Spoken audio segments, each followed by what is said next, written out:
आज की शाम भी रोज़ की तरह ही थी। घर के अधिकतर सदस्य अपने अपने कमरे में थे। मैं रसोई में अपना काम निपटा रही थी। अचानक बाहर से मुझे मेरे पति की आवाज़ सुनाई दी। शायद वो मुझे बुला रहे थे। अभी थोड़ी देर पहले ही वो अपने जिम से घर लौटे थे। आखिर उनकी आवाज़ सुनकर गैस को धीमी आंच पर करके मैं रसोई से निकलकर अभी बाहर आई ही थी। इससे पहले कि मैं उनसे कुछ पूछती, एक जोरदार थप्पड़ मेरे गाल पर आकर लगा। कुछ पल के लिए सब कुछ सुन्न सा हो गया। न मुझे कुछ सुनाई दे रहा था, न ही मुझे कुछ दिखाई दे रहा था। मैं ज़मीन पर एक तरफ गिर पड़ी थी, पर उस एक थप्पड़ की गूंज पूरे माहौल में गूंज चुकी थी। घर के हर कमरे में वो गूंज सुनाई दे रही थी। घर के बाकी सदस्य, देवर और ससुर जी भी निकलकर बाहर हॉल में आ गए थे। वहीं जहाँ ये थप्पड़ मेरे गाल पर पड़ा था, वहीं जहाँ सासू माँ अपनी विजयी मुस्कान के साथ अपने बेटे के पौरुष पर उतरा रही थी। आखिर उनके बेटे ने उनके कलेजे को ठंडक प्रदान जो कर दी थी। सचमुच आज जब उनका बेटा मेरे गाल पर थप्पड़ लगाकर मुझे कमज़ोर साबित कर रहा था, तब सासू माँ को अपने बेटे पर गर्व महसूस हो रहा था। आखिर वो उनके दूध का कर्ज उतार रहा था। एक जिम जाने वाला बंदा जिसके अच्छे खासे बाइसेप्स हो, वो अगर थप्पड़ मारे तो कैसा लगता है, बस वही हाल मेरा हो रहा था। मैं अस्त व्यस्त अवस्था में ज़मीन पर पड़ी हुई थी। मुझे ये भी होश नहीं था कि मेरा दुपट्टा कहीं और जाकर गिरा है। मुझे लगा कि कोई तो मेरे लिए बोलेगा, पर ये देखकर ससुर जी बोले, बिल्कुल शर्म हया नहीं है। यहाँ ससुर देवर सब लोग खड़े हैं और इसके सिर से दुपट्टा गायब है। लोग क्या कहेंगे। राम राम राम राम, घोर कलयुग आ गया है। कहते कहते ससुर जी भी वापस अपने कमरे में चले गए। उन्हें इससे कोई लेना देना नहीं था कि इस घर में मेरे साथ क्या हो रहा है। उन्हें सिर्फ इसकी चिंता थी कि उनकी बहू का दुपट्टा उनके सामने सिर पर नहीं था। ससुर जी की बात सुनकर मेरे पति ने ज़बरदस्ती मुझे बाहों से पकड़कर उठाया और खींचते हुए कमरे में ले गए और ले जाकर पलंग की तरफ धकेल दिया। सब कुछ इतना जल्दी जल्दी हुआ कि कुछ समझ ही नहीं आया। कुछ देर बाद मुझे होश आया, लेकिन जब तक होश आया तब तक स्वाभिमान तार तार हो गया था। मुझे तो यह भी पता नहीं था कि मुझे थप्पड़ क्यों पड़ा था। आखिर ऐसी क्या गलती कर दी थी मैंने। अभी तक तो मेरी शादी को सिर्फ 1 महीना ही हुआ है, पर यह 1 महीना कोई सपने जैसा नहीं है। एक एक्सीडेंट में माता पिता की मौत के बाद लोगों के कहने पर फटाफट अपनी जिम्मेदारी निभाने के चक्कर में चाचा ताऊ ने मेरी शादी इस घर में कर दी, क्योंकि उस संयुक्त परिवार में बेटी मैं अकेली ही थी। चाचा और ताऊ के 2 बेटे थे। पुश्तैनी जायदाद में पिताजी का भी हिस्सा था, हालांकि वो हिस्सा अभी भी मेरे नाम पर था। ये बात मेरे ससुराल वाले बहुत अच्छे से जानते थे, इसलिए खुद यह लोग रिश्ता लेकर आए थे। उन्हें लगा था कि दहेज में वो पूरा हिस्सा मुझे मिलेगा, पर मैंने उसे लेने से मना कर दिया कि मुझे अभी इसकी कोई ज़रूरत नहीं है। बस यही बात इन लोगों को कचोट गई। ये अलग बात है कि मेरे चाचा ताऊ ने वो हिस्सा मेरे लिए संभाल के रख लिया, पर ये बात मेरे ससुराल वालों को पता नहीं है। यहाँ आई तो ससुराल में सासू माँ का बोलबाला था। घर में कहने को 3 पुरुष है, पर सब उनकी ही ज़बान बोलते हैं। थोड़ी देर बाद सासू माँ की बाहर से आवाज़ आई, अरे ओ महारानी, कब तक आराम फरमाती रहोगी? बाहर आकर रोटियाँ तो सेक। यहाँ सब कब से भूखे बैठे हैं। आखिर रोती सकती मैं अपने दुपट्टे को सही करती हुई बाहर आई।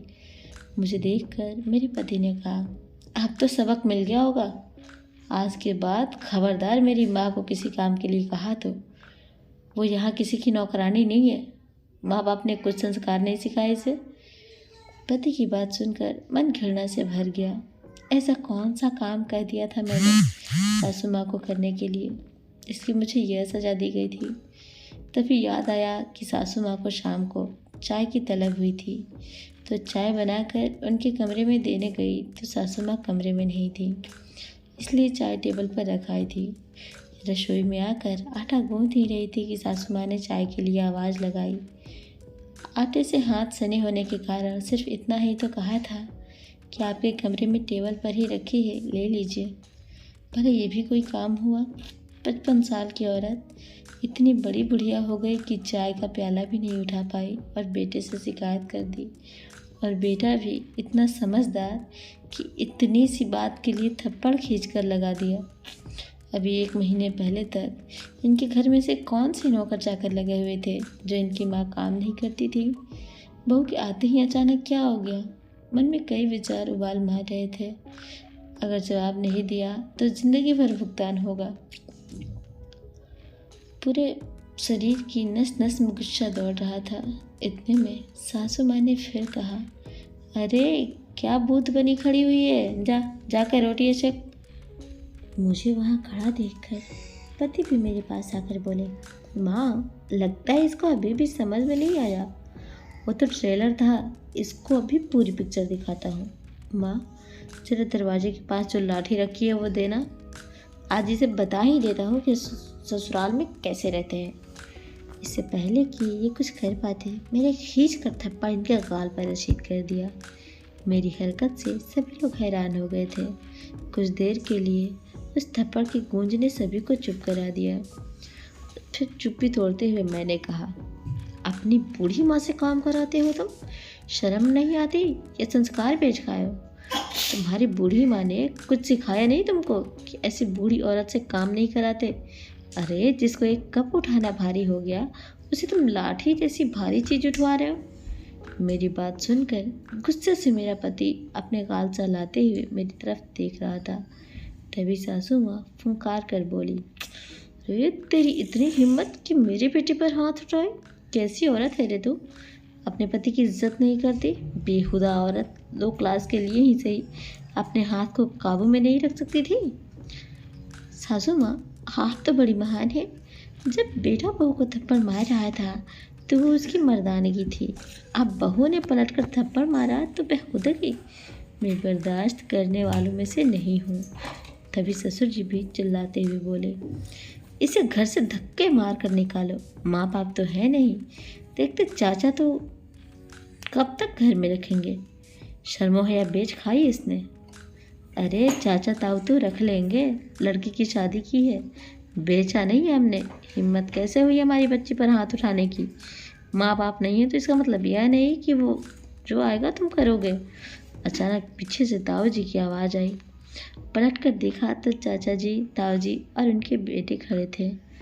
उन्हें अचानक घर में देखकर सबकी बोलती बंद हो गई। तभी चाचा जी बोले, हम तो सोच रहे थे कि त्योहार है, नज़दीक है, अपनी बेटी को बुला लाते हैं, पर यहाँ तो माहौल ही कुछ और है। हमने बेटी मारने पीटने के लिए नहीं दी थी आप लोगों को। अरे नहीं नहीं, आपको कुछ गलतफहमी है। ससुर जी ने बात को संभालने की कोशिश की पर ताऊ जी ने हाथ दिखाकर रोक दिया। ले जा रहे हैं हमारी बेटी को, आप सीधे कोर्ट में ही मिलना। बहुत बड़ी गलती की तुमने इसे बिना माँ बाप की बच्ची समझकर। गलती हमारी भी थी कि हमने लोग के कहने पर इसकी शादी जल्दी कर दी। सासू माँ ने अपना तुर्क का पत्ता फेंका। हाँ हाँ ले जाओ, बिल्कुल ले जाओ। घर बैठी बेटी बोझी होती है। जब लोग ताने मारेंगे ना तब पता चलेगा। क्या कहोगे लोगों से कि आपकी बेटी अपने पति को थप्पड़ मार कर आई है? लोग क्या कहेंगे? अब उससे हमें फ़र्क नहीं पड़ता। अब हमारी बेटी इस घर में नहीं रहेगी। कहकर ताऊ जी ने मुझसे मेरा सारा सामान बंधवाया और उसी समय मुझे लेकर रवाना हो गए। आखिर कुछ दिनों की मशक्क़त के बाद मुझे उस घर से छुटकारा मिल ही गया। आज मैं अपने आगे की पढ़ाई कर रही हूँ और जब तक आत्मनिर्भर नहीं हो जाऊँगी तब तक ताऊ जी और चाचा जी ने मेरी शादी की बात करने तक से मना कर दिया है। सो फ्रेंड्स, आपको ये कहानी कैसी लगी हमें कमेंट करके ज़रूर बताएं। और हाँ, चैनल पे अगर आप नए हैं ना तो प्लीज़ चैनल को सब्सक्राइब ज़रूर कर लें।